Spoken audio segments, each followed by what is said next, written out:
I still remember the day she walked into our house, the girl my father called his new daughter. Her name was Alina. Her smile looked innocent, but something in her eyes told me she wasn't here to be my sister. She was here to take everything that was mine. Before I tell you how she destroyed everything I loved, and how I became the woman she never saw coming, please, if you've ever felt betrayed by your own family, leave a like, subscribe, and stay with me till the end, because this story will remind you that sometimes revenge doesn't need fire. It only needs silence. It started when I was 19. My mother had died years ago, and for as long as I could remember, it was just me and my father, two broken hearts trying to make sense of life. He was my whole world. And then, one evening, he came home with a woman and her daughter. I tried to smile when he introduced them. He looked so happy, a kind of happiness I hadn't seen on his face in years. And I wanted that for him. But Alina, she looked at me as if I was a threat. Like she already knew there wasn't enough room for both of us. In the beginning, I tried. I really did. I gave her space, shared my room, helped her settle in. She acted sweet to sweet. She complimented everything I wore, every friend I had. But I didn't realize she was studying me. She wanted to become me. It started small. She borrowed my clothes. Then she started hanging out with my friends. She'd laugh louder, smile wider, always making sure she was the center of attention. And every time I said something, she'd twist my words just enough to make me look jealous. I didn't notice it at first, how people started pulling away from me. Even my father. He'd scold me for being rude to her, for not trying hard enough. But how do you fight someone who hides poison inside kindness? One evening, I overheard them talking. My stepmother said, "She's too emotional, Hassan. You know girls like her never make it far."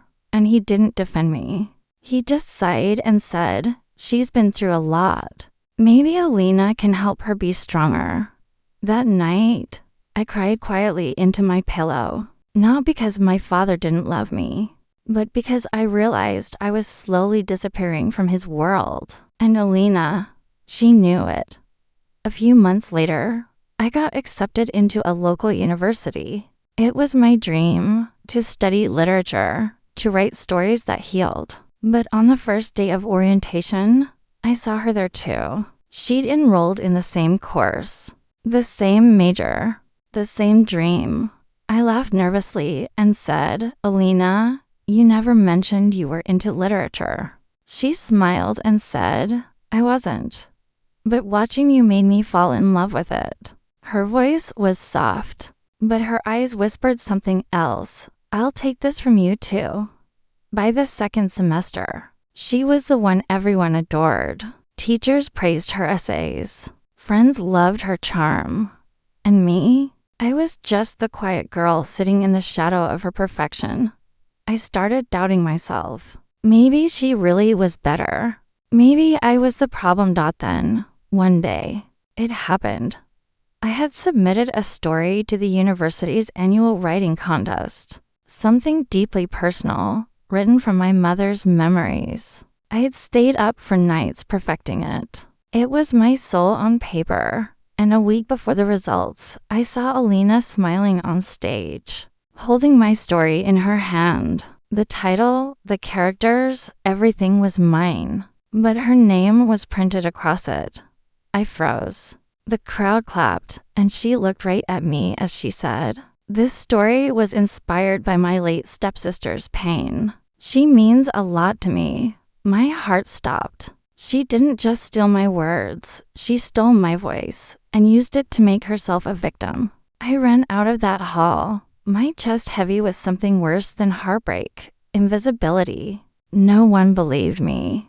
When I told my father, he said, "Stop being petty. You're both talented. Be proud of her." Proud of the girl who built her image on my scars. That night, I sat by the window, watching the streetlights blur through my tears. I promised myself something. Not that I'd destroy her, but that I'd rebuild myself in silence. Because revenge, the kind that truly lasts, isn't loud. It's silent transformation. So I stopped trying to prove anything. I withdrew from her drama, from everyone. I focused on my writing, but this time, I didn't share it with anyone, not even my father. And slowly, my pain became poetry. My tears became ink. Every night, I wrote about betrayal, about masks, about women who lost their voice and found it again in the dark. A year later, I started posting my stories online, anonymously. No name, no face, just truth. And somehow, people connected. Within months, my words began spreading across platforms. Someone even reached out, a publisher from Karachi. They said my writing felt too real to be fiction. I smiled because it wasn't fiction. It was my life, just dressed in metaphors.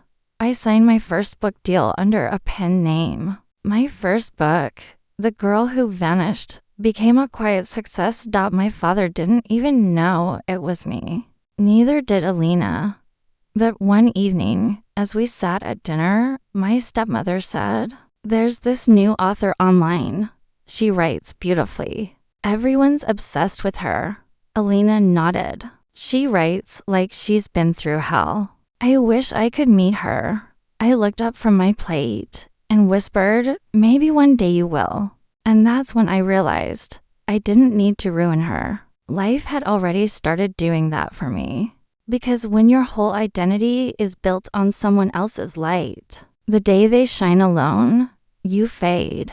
It's strange how silence can become your safest place. After that dinner, I learned to speak less and listen more, especially to the sound of their insecurities cracking. Months passed, and I lived two lives. In one, I was the quiet daughter, invisible, polite, ordinary. In the other, I was her, the nameless writer who'd begun to touch souls across the world. Letters came pouring in, from women, daughters, even fathers, saying my words felt like home. And yet, none of them knew it was me. There was something beautiful about being unseen, but deeply known. Something freeing about existing beyond the small world my stepsister tried to cage me in. One morning, I walked past Alina's room. Her door was half open, and she was sitting on the floor, papers scattered, eyes swollen from crying.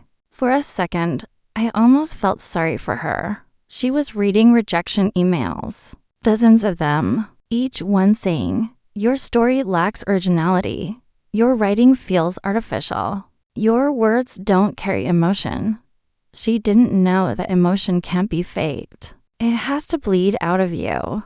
I stood there silently, watching the girl who had stolen my story struggle to write her own. It was poetic, not cruel, just truth finding its way home. Later that day, I overheard her telling my father, "Baba, I think I'm losing it. My writing isn't working anymore." And he said softly, "It's okay, my dear. Maybe you just need to find inspiration again." Inspiration. Funny word, isn't it? The same word that once justified her theft. And yet, I said nothing, because revenge was already in motion. I didn't have to move a finger.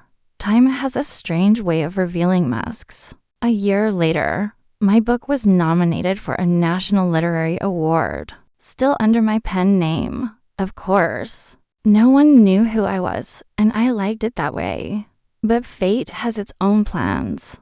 One evening, I received an email. It was an invitation, an exclusive writers' event in Islamabad. They wanted me to speak about my book, about the strength behind the silence. I stared at the screen for a long time. I had always promised myself anonymity, but something deep inside me whispered, "It's time she sees you." So I said yes. The night of the event, I wore a simple black dress. Nothing loud, nothing flashy, just the kind of grace that comes from surviving fire. When I walked into the hall, I could feel eyes turn, not because I was stunning, but because I carried peace in a way that demanded attention. And there she was, Alina, sitting in the third row beside my father. Her jaw dropped when she saw me step on stage. I smiled softly as the host introduced me. Ladies and gentlemen, please welcome the author of The Girl Who Vanished, Ms. Hira Hassan. My father's face turned pale. He looked at me as if he'd seen a ghost from a story he'd forgotten. And Alina, her hands trembled, clutching her purse so tightly it almost tore. I took a breath and spoke. People often ask me what inspired my writing. The truth is pain did, and betrayal, and the beauty of finding yourself after losing everything. I looked right at her. I used to believe that being kind meant letting people walk over you, but I learned that kindness without boundaries is self-destructs. The hall went silent. Every word I said was a reflection of her, but only she knew it. Only she could feel the weight of my calm. When it was over, people stood to applaud. Some cried. Others came forward to shake my hand. My father walked up slowly. His eyes were wet. Hira, why didn't you tell me? He whispered. I smiled. Because you wouldn't have believed in me back then. He lowered his head, and in that small silence, I saw the regret bloom inside him. He wasn't a bad man, just a blind one. Blind to the quiet strength growing under his own roof. Alina didn't come near me that night, but I saw her in the corner, watching everyone surround me. The same girl who once loved attention, now drowning in invisibility. When I got home, there was a note slipped under my door. It was from her. I'm sorry, it said. I didn't know you'd actually make it. That line, it said everything. She never wanted to be me. She just never believed I could exist beyond her shadow.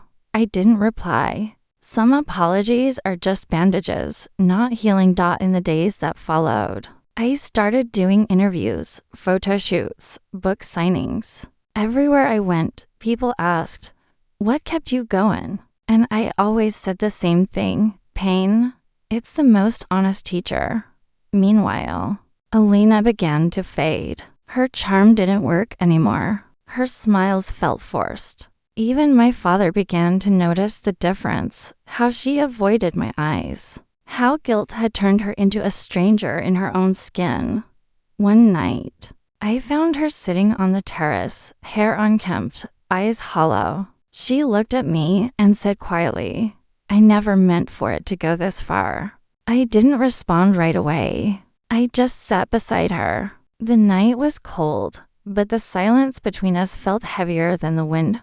Finally, I said, "You took everything from me, Alina. But in trying to destroy me, you gave me something priceless." She frowned. "What?" I smiled faintly. Myself, she broke into tears. Not loud sobs, the quiet kind. The kind that come when a person finally meets their own guilt. After that night, we barely spoke. But I saw her changing. She stopped pretending. She stopped competing. Maybe she was learning the same lesson I had. That envy is a cage that only locks from the inside. Years passed. My books turned into a series. I started giving talks to young writers, especially women who had lost their voice. And one day, as I looked into their faces, I realized I had become the woman I used to need. That was my victory. Not fame, not applause, but peace, because revenge isn't about watching someone fall. It's about rising so high that their memory no longer reaches you. But destiny, it has a curious sense of irony. 3 years later, I got an unexpected call. It was my father. He was in tears. "Hira," he said, "it's Alina. She's not well. She's in the hospital." For a moment, I just froze. Part of me didn't want to go. Another part, the part my mother had raised, couldn't stay away. When I reached the hospital, I saw her lying on the bed, pale, fragile, defeated. Her eyes lit up when she saw me. Not with jealousy this time. With relief. She whispered, I read all your books. Every single one. And I finally understood. You never hated me. You just healed. I took her hand. It was trembling.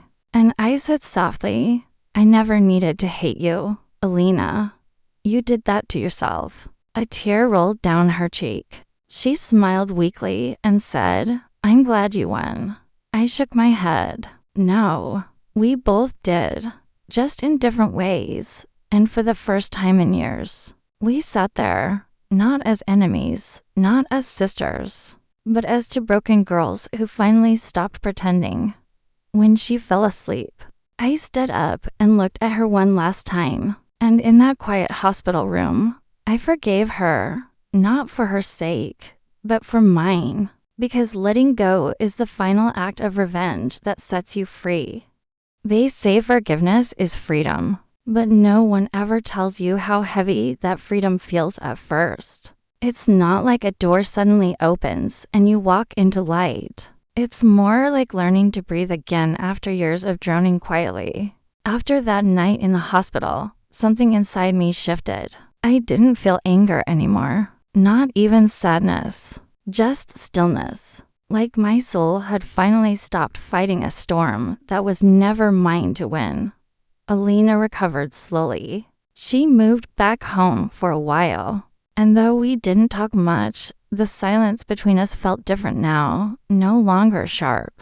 Just quiet, almost tender. My father, on the other hand, was a man haunted by his own guilt. I'd catch him watching me sometimes, his eyes carrying 1,000 unsaid apologies. But he never spoke them. He didn't have to. Some truths are too heavy to put into words. One evening, I found him sitting alone on the porch, his hands trembling slightly as he stared into nothing. He looked smaller somehow, like time had folded him inwards. I sat beside him quietly.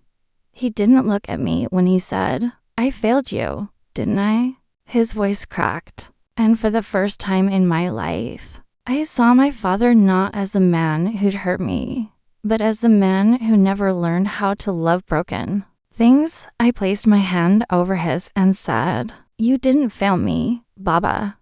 You just didn't see me, but I see you now. He turned to me then, his eyes wet, and whispered, I'm proud of you, Hira. And that was enough, because I realized something beautiful. I didn't need his validation anymore, but hearing it healed a part of the child inside me that had been waiting all these years. After that, life began to feel lighter. Not perfect, but peaceful. I kept writing, books that reached places I'd never been, hearts I'd never met. And every time I held a copy of my book, I thought of the girl I used to be, the one who cried quietly behind a closed door, thinking she'd never matter. She mattered now. One day, I received a letter, handwritten, delicate. It was from Alina. She'd moved to another city, working at a community center teaching creative writing to children. Her words were soft, almost hesitant. She wrote, I finally found my own voice, Hira, and it doesn't sound like yours anymore. I smiled when I read that, because that's what healing really means. Not revenge, not competition, just returning to yourself. Months later, I was invited to speak at a women's conference in Lahore. The theme was rising from betrayal. As I walked onto that stage, looking at hundreds of faces waiting, I felt my heartbeat slow, not from fear, but from gratitude. I began softly, my story isn't about revenge. It's about resurrection. Because sometimes the person who breaks you is also the reason you rebuild yourself stronger. The audience was silent. Every word echoed like a heartbeat in that hall. And in that moment, I wasn't speaking for myself anymore. I was speaking for every woman who had ever been silenced. Every girl who was told she wasn't enough. Every soul who had to lose everything just to find their own reflection again. After the talk, a young woman came up to me.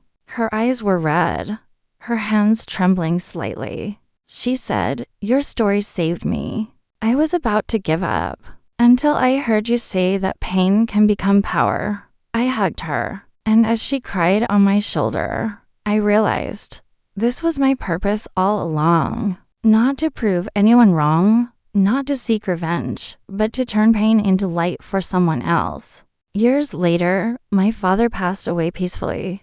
In his will, he left a small note addressed to me. It read, "You were always the strength in silence I never understood. Thank you for teaching me what love truly looks like." I cried that night, not out of grief, but out of closure.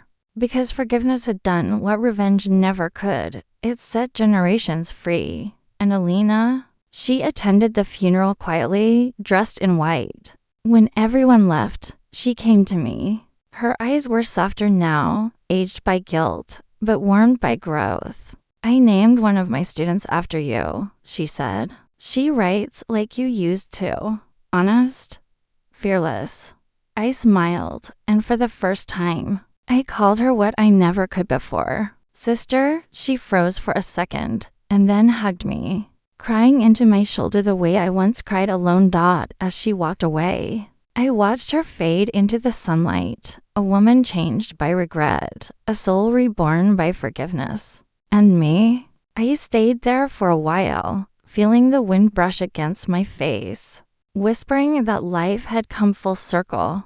Because the truth is, my stepsister didn't ruin me. She revealed me. She showed me the parts of myself I never knew existed. The strength, the stillness, the power of becoming my own peace. So when people ask me what revenge really means, I tell them this. Revenge isn't making someone suffer. It's walking away so gracefully that they see what they lost every time they remember your silence. I found peace. Not because she paid for what she did, but because I stopped carrying it. And today, when I look at my reflection, I don't see pain anymore. I see poetry. I see purpose. I see the woman she tried to destroy, and the woman I was always meant to become. Because sometimes, the sweetest revenge is simply becoming untouchable.